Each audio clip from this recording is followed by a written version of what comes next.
প্রধানমন্ত্রী তারেক রহমানের গাড়ির পেছনে ছাত্রদল সভাপতি রাকিব ভাইকে দৌড়ানো আমার কষ্ট দেয়। তার নেতৃত্বে লাখ লাখ ছাত্র রয়েছে।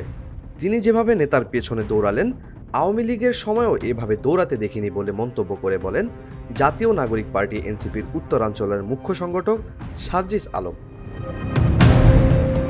বৃহস্পতিবার ২৬ ফেব্রুয়ারি বিকেলে কৃষিবিদ ইনস্টিটিউশন মিলনায়তনে জাতীয় ছাত্রশক্তির প্রথম প্রতিষ্ঠা বার্ষিকী উপলক্ষে আয়োজিত অনুষ্ঠানে তিনি এসব কথা বলেন।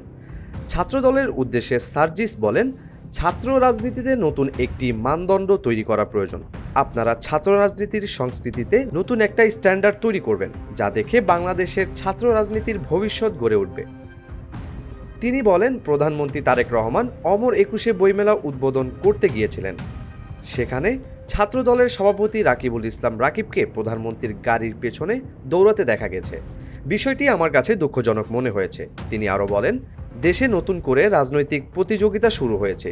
এদিকে সক্ষমতাসীন দল নিজেদের কর্মকাণ্ডের পূর্ববর্তী সরকারের চেয়েও এগিয়ে যাওয়ার চেষ্টা করছে।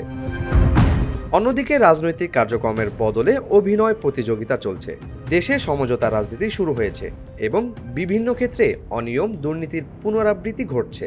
এ পরিস্থিতি থেকে মুক্তির জন্য ছাত্র শক্তিকে সংগঠিত হওয়ার আহ্বান জানান সার্জিস আলম।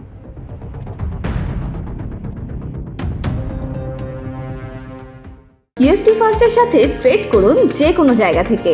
ক্যাম্পাসে ক্লাসের ফাঁকে, ঢাকার জ্যামে বসে কিংবা ঘরে বসে ট্রেডিং এখন হাতের মুঠোয়।